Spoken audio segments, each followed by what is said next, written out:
ওই বিভীষিকাময় সময়ে মুসিবতের কালে মানুষগুলো পাগল হয়ে বিশ্বনবীকে খুঁজতে আরম্ভ করবে। সবাই মিলে বিশ্বনবীর কাছে যেয়ে বলবে, ইয়া রাহমাতাল লিল আলামিন, দেখেন আমাদের কি অবস্থা, কি কঠিন বিপদে আমরা আছি, দাঁড়াতে পারি না, সূর্যের আলোতে ঘেমে হয়রান।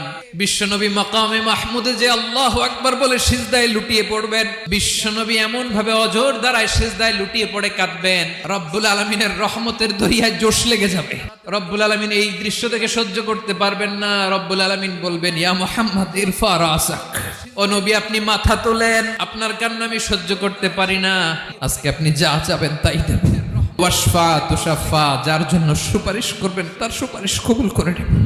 নবী মাথা তুলবেন, তুলে বলবেন, রব্বি হাবলি উম্মতি, আল্লাহ তুমি আমার গুনাহগার উম্মতকে বাঁচাও, আজকে আপনি যা চাবেন তাই দেবেন।